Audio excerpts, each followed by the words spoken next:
ത്രിയേക ദൈവത്തിൻ്റെ അതിപരിശുദ്ധ നാമം വാഴ്ത്തപ്പെടുമാറാകട്ടെ. കർത്താവിൽ പ്രിയ വിശ്വാസിനി വിശ്വാസികളുടെ സമൂഹമായ നിങ്ങൾക്കേവർക്കും പ്രഭാത വചനത്തിലേക്ക് സ്വാഗതം. ഇന്നത്തെ ചിന്താവിഷയം എന്നത് ദൈവവചനത്തോടുള്ള ഉത്തരവാദിത്വം എന്നതാണ്. വചനത്തെ മുറുകെ പിടിക്കുന്ന ഒരു വ്യക്തിയാണ് ദൈവവചനത്തോടുള്ള ഉത്തരവാദിത്വം കാണിക്കുന്നത്. തിമോഥെയോസിന് പരിശുദ്ധനായ പൗലോസ് ശ്ലീഹ എഴുതിയ ഇടയലേഖനത്തിൽ ഇപ്രകാരം പറയുന്നു. 2 തിമോഥെയോസ് 1:13-14 എന്നോട് കേട്ട പദ്യവചനം നീ ക്രിസ്തു യേശുവിലുള്ള വിശ്വാസത്തിലും സ്നേഹത്തിലും മാതൃകയാക്കിക്കൊള്ളുക. ആ നല്ല ഉപനിധി നമ്മിൽ അധിവസിക്കുന്ന പരിശുദ്ധാത്മാവിനാൽ സൂക്ഷിച്ചു കൊള്ളുക എന്നാണ് ഇവിടെ പറയുന്നത്. ദൈവവചനത്തോടുള്ള ഉത്തരവാദിത്വം എന്നത് അതിനെ മുറുകെ പിടിക്കുക എന്നതാണ്. നമ്മിൽ എത്ര പേര് ഉണ്ട് അങ്ങനെ വചനത്തെ മുറുകെ പിടിക്കുന്നവർ? ദൈവാത്മ പ്രകാശത്താൽ ലഭിച്ച അതിവിശുദ്ധ സത്യങ്ങളെ അനുസരിക്കുക, വചനങ്ങളെ മുറുകെ പിടിക്കുക. രണ്ടാമത്തെ പോയിന്റ്, നീക്കിക്കളയാനോ ചേർക്കുവാനോ പാടില്ല. വെളിപാട് പുസ്തകം 22:19. ഈ വചനപുസ്തകത്തിലെ വചനത്തിൽ നിന്നും ആരെങ്കിലും വല്ലതും നീക്കിക്കളഞ്ഞാൽ ഈ പുസ്തകത്തിൽ എഴുതിയിരിക്കുന്ന ജീവവൃക്ഷത്തിലും വിശുദ്ധ നഗരങ്ങളിലും അവനുള്ള അംശം ദൈവം നീക്കിക്കളയും. യോഹന്നാൻ ശ്ലീഹ പത്മോസിൽ ദ്വീപിൽ വെച്ച് എഴുതിയതാണ് ഈ പുസ്തകം ദർശനം കണ്ടതിന് ശേഷം. നമ്മിൽ എത്ര പേരുണ്ട് വചനങ്ങളെ നീക്കിക്കളയാതെ സൂക്ഷിക്കുന്നവർ? അതുപോലെ തന്നെ ഒന്നും കൂട്ടിച്ചേർക്കാനും നമുക്ക് അവകാശമില്ല എന്ന് ഈ വേദഭാഗം നമ്മെ ഉദ്ബോധിപ്പിക്കുന്നു. മൂന്നാമത്തെ പോയിന്റ്, വചനത്തെ ശരിയായി വ്യാഖ്യാനിക്കണം.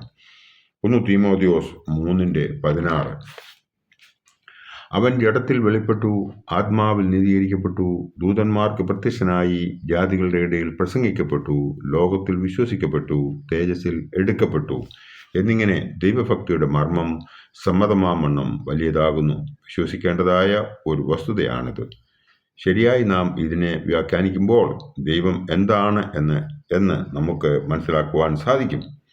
നാലാമത്തെ പോയിന്റ്, രാപ്പകൽ ധ്യാനിക്കുക. സങ്കീർത്തനങ്ങൾ 1:2 യഹോവയുടെ ന്യായപ്രമാണത്തിൽ സന്തോഷിച്ച് അവൻ്റെ ന്യായപ്രമാണത്തെ രാപ്പകൽ ധ്യാനിക്കുന്നവൻ ഭാഗ്യവാൻ എന്നാണ് ഈ വേദഭാഗത്തിൽ കാണുന്നത്. നാം അതിന് തയ്യാറാണ് എങ്കിൽ മാത്രമേ നമുക്ക് അനുഗ്രഹം പ്രാപിക്കുവാൻ സാധിക്കുകയുള്ളൂ. അവൻ്റെ കൃപ നമ്മിൽ ആവസിക്കുകയുള്ളൂ.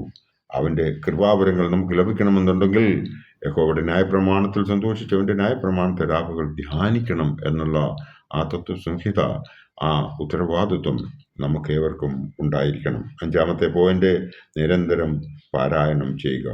സങ്കീർത്തനങ്ങൾ 119:73 തൃക്കൈകൾ എന്നെ സൃഷ്ടിച്ചുണ്ടാക്കിയിരിക്കുന്നു, നിന്റെ കൽപ്പനകളെ പഠിപ്പാൻ എനിക്ക് ബുദ്ധി നൽകണമേ. ദൈവം നമ്മെ അവൻ്റെ സ്വരൂപത്തിലും സാദൃശ്യത്തിലും സൃഷ്ടിച്ചു. അവൻ്റെ കൽപ്പനകളെ പഠിക്കാൻ എനിക്ക് ബുദ്ധി നൽകണമേ എന്നാണ് നാം ഓരോരുത്തരും പ്രാർത്ഥിക്കേണ്ടത്. ഹൃദയത്തിൽ സംഹരിക്കണം. 119 സങ്കീർത്തനത്തിൻ്റെ 11 ഞാൻ നിന്നോട് പാപം ചെയ്യാതിരിക്കേണ്ടതിന് നിന്റെ വചനത്തെ ഹൃദയത്തിൽ സംഹരിക്കുന്നു എന്നാണ് ഇവിടെ പറഞ്ഞിരിക്കുന്നത്. നാം അവൻ്റെ വചനത്തെ ഹൃദയത്തിൽ സംഹരിക്കുന്നുവോ? അനുഗ്രഹം പ്രാപിക്കണമെങ്കിൽ അവൻ്റെ വചനത്തെ ഹൃദയത്തിൽ സംഹരിക്കണമെന്നാണ് ഈ വേദഭാഗം നമ്മെ ഉദ്ബോധിപ്പിക്കുന്നത്. പഠിപ്പിക്കുക എന്നുള്ളതാണ് ഏഴാമത്തെ പോയിന്റ്. 2 തീമോഥെയോസ് 2:2 പ്രകാരം പറയുന്നു, നീ പല സാക്ഷ്യങ്ങളുടെ മുമ്പാകെ എന്നോട് കേട്ടതെല്ലാം മറ്റുള്ളവരെ ഉപദേശിപ്പാൻ സമർത്ഥരായ വിശ്വസ്ത മനുഷ്യരെ ഫലമേൽപ്പിക്കുക എന്ന് ഇവിടെ പരിശുദ്ധനായ പൗലോസ് ശ്ലീഹ തീമോഥെയോസിനോട് പറയുന്നതായി നമുക്കിവിടെ കാണാം. തമ്മിൽ എത്ര പേർ മറ്റുള്ളവരെ പഠിപ്പിക്കാൻ തയ്യാർ ആകുന്നുണ്ട്? അങ്ങനെ അല്ല എങ്കിൽ ദൈവം നമ്മെ അതിന് തക്കവണ്ണം ചെയ്യും എന്നതിന് സംശയം വേണ്ട. ആയതിനാൽ നാം വചനം പഠിക്കുകയും മനസ്സിലാക്കുകയും മറ്റുള്ളവരെ പഠിപ്പിക്കാൻ ശ്രമിക്കുകയും ചെയ്യുക എന്നുള്ളത്, being a Christian, it is our duty.